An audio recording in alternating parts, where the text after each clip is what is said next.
Hello everyone, welcome to my channel software testing world by RS. Friends, आज की video में जानेंगे prototype model के बारे में कि प्रोटोटाइप मॉडल क्या है, उसके एडवांटेज और डिसएडवांटेज क्या है। अभी तक हमने वाटरफॉल मॉडल के बारे में जाना, आइटरेटिव मॉडल के बारे में जाना और आज हम प्रोटोटाइप मॉडल के बारे में जानेंगे। अगर अभी तक आपने चैनल को सब्सक्राइब नहीं किया है तो जल्दी से वीडियो को लाइक, शेयर और सब्सक्राइब कर लीजिए कि जब भी नई न्यू वीडियो आए तो आपको नोटिफिकेशन मिल जाए। तो जानते हैं प्रोटोटाइप मॉडल क्या है। So prototype model is a software development model. Prototype model क्या है? एक सॉफ्टवेयर डेवलपमेंट मॉडल है। This model is used when the customer do not know the exact project requirement. Prototype model क्या है? एक software development model है जिसका use कब किया जाता है कि जब कस्टमर को रिक्वायरमेंट की नॉलेज नहीं होती है। मीन्स उसके पास वो, फॉर एग्जांपल कोई बंदा ऐसा हो, कोई कस्टमर हो या कोई बंदा ऐसा हो कि उसका कोई बिजनेस है, कोई शॉप हो, बट उसको अपना एक एप्लीकेशन बनवाना हो, अपना एक सॉफ्टवेयर बनवाना हो, ठीक है, या वेबसाइट बनवाना हो, कुछ भी। तो बट उसे नॉलेज नहीं है कि उसमें एक्चुअली उसको चाहिए क्या, ठीक है, उसको रिक्वायरमेंट की नॉलेज नहीं है। तो इस केस में प्रोटोटाइप मॉडल का यूज किया जाता है कि जो सर्विस प्रोवाइडर होते हैं, जो सॉफ्टवेयर या एप्लीकेशन या प्रोडक्ट बनाकर रेडी करके कस्टमर को डिलीवर करते हैं, क्लाइंट क्या करता है, कस्टमर क्या करते हैं कि सर्विस प्रोवाइडर को अपनी सारी रिक्वायरमेंट बता देते हैं कि उनका बिजनेस क्या है, वो क्या एक्चुअल में वो चाहते क्या है, किस पर्पज से वो सॉफ्टवेयर या जो एप्लीकेशन है वो बनवाना चाहते हैं, ठीक है। उनको नॉलेज नहीं है कि हाँ क्या रिक्वायरमेंट है, क्या होनी चाहिए उनके एप्लीकेशन में या क्या होनी चाहिए उनके सॉफ्टवेयर में, वेबसाइट में। बट हाँ, उन्हें एक सॉफ्टवेयर चाहिए या एप्लीकेशन या वेबसाइट जो भी कहें उनको चाहिए।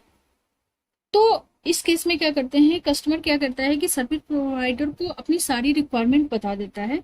उसके बाद सर्विस प्रोवाइडर क्या करता है कि उसके रिक्वायरमेंट के अकॉर्डिंग जो कस्टमर ने रिक्वायरमेंट दी है उसके अकॉर्डिंग एक डमी बनाता है। डमी मीन्स कह सकते हैं कि फॉर एग्जांपल जैसे कोई ई कॉमर्स वेबसाइट हो या एप्लीकेशन हो, ठीक है, तो एक तरह का डमी देता है कि ठीक है, आपने जो रिक्वायरमेंट दी है उसके अकॉर्डिंग हमने एक डिजाइन रेडी किया है, एक डमी रेडी किया है, ठीक है।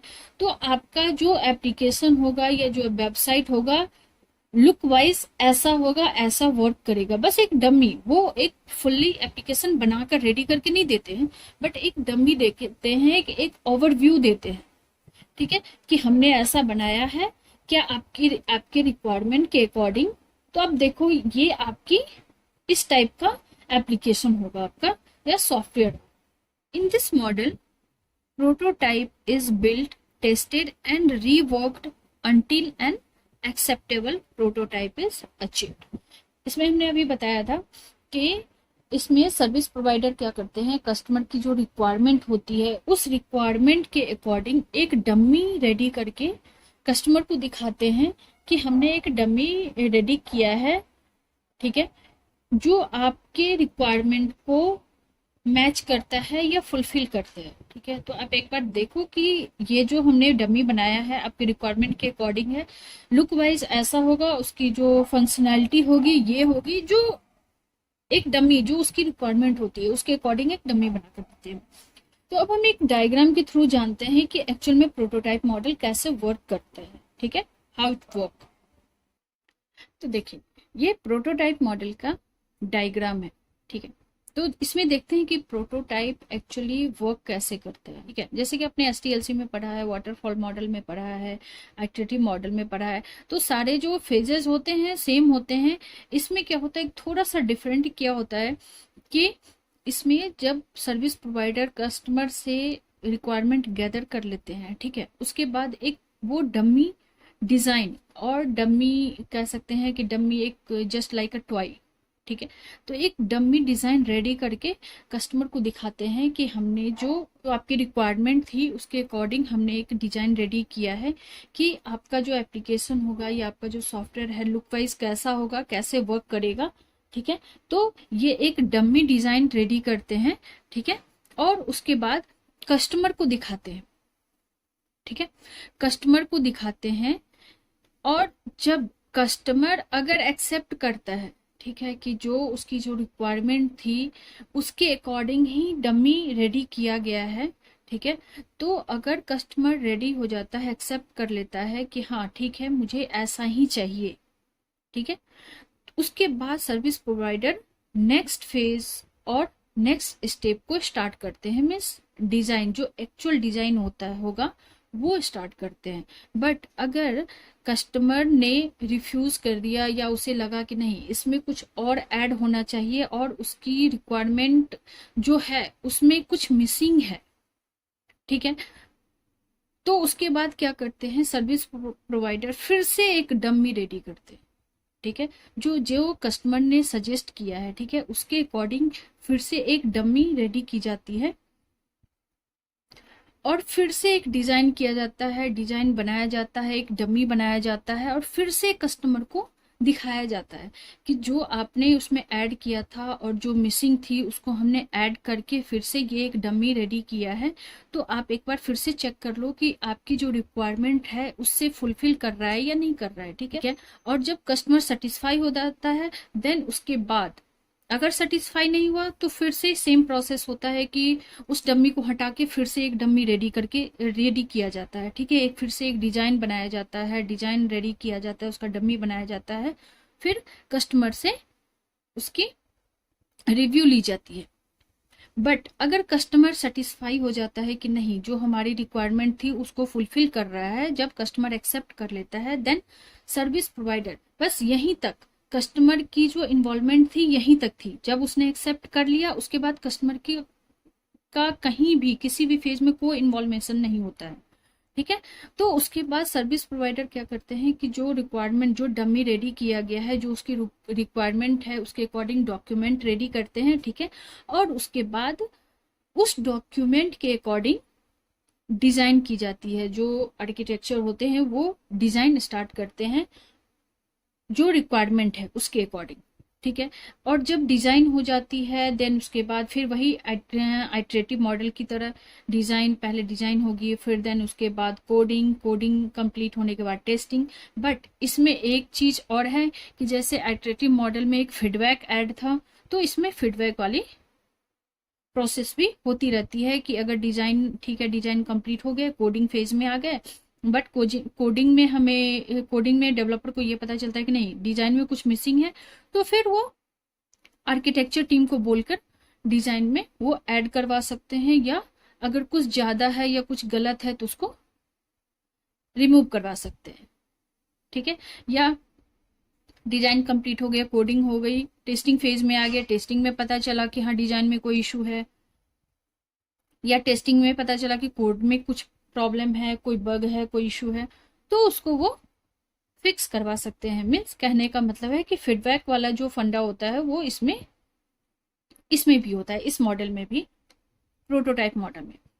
बट इसमें बस एक मॉडिफाई क्या होता है कि कस्टमर की जो रिक्वायरमेंट होती है उसके अकॉर्डिंग एक डमी रेडी किया जाता है और उस डमी को कस्टमर से कंफर्म किया जाता है कि जो आपकी रिक्वायरमेंट थी उसके अकॉर्डिंग हमने एक डमी रेडी किया है, तो आप चेक कर लो कि आपकी रिक्वायरमेंट को फुलफिल कर रहा है कि नहीं। देन उसके बाद फिर से वही आइटरेटिव मॉडल वाला फंडा होता है कि डिजाइन हो गया, कोडिंग हो गई, कोडिंग कंप्लीट होने के बाद ही टेस्टिंग होगी, टेस्टिंग के बाद मेंटेनेंस।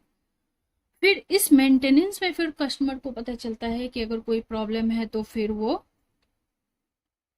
उसके डिजाइन में चेंज करवा सकते हैं या ऐड करवा सकते हैं। मीन्स कहने का मतलब है कि जब मेंटेनेंस फेज में फिर कस्टमर को अगर कोई बग मिलता है तो फिर उसको फिक्स करवाया जाता है। क्यों? क्योंकि इसमें भी सेम होता है कि पूरा का पूरा जो सॉफ्टवेयर बनाकर रेडी करके कस्टमर को डिलीवर किया जाता है। सेम होता है जैसा वाटरफॉल मॉडल में पूरा का पूरा सॉफ्टवेयर डिलीवर किया जाता है, आइटरेटिव मॉडल में भी फुल सॉफ्टवेयर को डिलीवर किया जाता है। सेम प्रोटोटाइप मॉडल में भी पूरा का पूरा सॉफ्टवेयर बनाकर कस्टमर को रेडी करके दिया जाता है। बट इसमें यह होता है कि पहले कस्टमर के साइड से रिव्यू ले ली जाती है, उसके कस्टमर एक्सेप्ट कर लेता है कि नहीं हमें यही प्रोडक्ट चाहिए, ऐसा ही चाहिए। देन उसके बाद डिजाइन, कोडिंग, टेस्टिंग, मेंटेनेंस का फेज सेम टू सेम जैसे आइटरेटिव मॉडल में होता है, सेम वैसा ही होता है। इसमें फीडबैक का भी होता है कि अगर किसी भी फेज में अगर कोई भी इश्यू होती है तो उसको फिक्स करवाया जा सकता है। तो इसीलिए ये यहाँ से यहाँ तक का, जैसे कि कस्टमर की इवेल्युएशन तक ये प्रोटोटाइप डेवलपमेंट होता है कि रिक्वायरमेंट गैदर करने के बाद उसको डिजाइन की जाती है, उसके बाद एक डमी रेडी किया जाता है, उसके बाद कस्टमर से उसको कंफर्म किया जाता है और कस्टमर जब एक्सेप्ट कर लेता है देन उसके बाद फिर से वही आइटरेटिव डेवलपमेंट का फंडा स्टार्ट होता है। तो प्रोटोटाइप मॉडल में कुछ पॉइंट्स हम जान लेते हैं कि क्या है कि customer not clear with idea.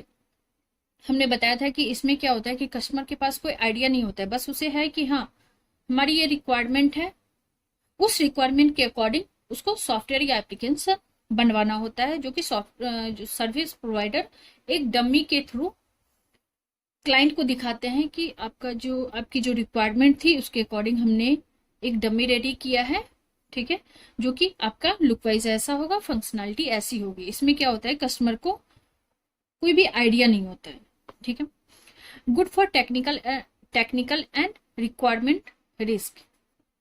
इसमें सबसे बड़ी बात क्या होती है कि ये वाटरफॉल मॉडल और आइटरेटिव मॉडल की तरह नहीं होता है कि हाँ ठीक है एक बार रिक्वायरमेंट गैदर होगी उसके बाद सारी रिस्पॉन्सिबिलिटी सर्विस प्रोवाइडर की हो जाती है। नहीं, इसमें क्या होता है रिस्क थोड़ा कम होता है प्रीवियस मॉडल के अकॉर्डिंग, कि इसमें पहले कस्टमर से रिव्यू ले ली जाती है उसके रिक्वायरमेंट के अकॉर्डिंग, तो इसमें थोड़ा रिस्क कम होता है। थ्रोवे मॉडल, थ्रोवे मॉडल का मतलब क्या हुआ कि जैसे कि एक बार डमी बनाकर रेडी करके कस्टमर को दिखाया जाता है, कस्टमर अगर उसको एक्सेप्ट नहीं करता है देन क्या किया जाता है उस डमी को हटा दिया जाता है, फिर से एक डमी रेडी किया जाता है, तो यही हो गया थ्रोवे मॉडल, ठीक है। Increase in cost of development, obvious सी बात है कॉस्ट का इंक्रीज होगा ही, क्यों, क्योंकि ये बार बार एक बार डमी दिखाना, फिर अगर कस्टमर एक्सेप्ट नहीं करता है देन फिर से उसको सेम डमी बनाना, सेम डमी रेडी करना, उसमें ऐड करना, तो ये थोड़ा सा इसमें कॉस्ट लगता है। तो आज हमने जाना प्रोटोटाइप मॉडल क्या है और प्रोटोटाइप मॉडल में क्या होता है, इस मॉडल में ऐसा क्या है, क्या मॉडिफाई किया गया जो कि वाटरफॉल मॉडल में और आइटरेटिव मॉडल में नहीं था। तो आज का वीडियो हमारा कैसा लगा हमें कमेंट बॉक्स में जरूर बताइए। वीडियो अच्छी लगी हो तो लाइक शेयर और चैनल को सब्सक्राइब कर लीजिए। Thank you.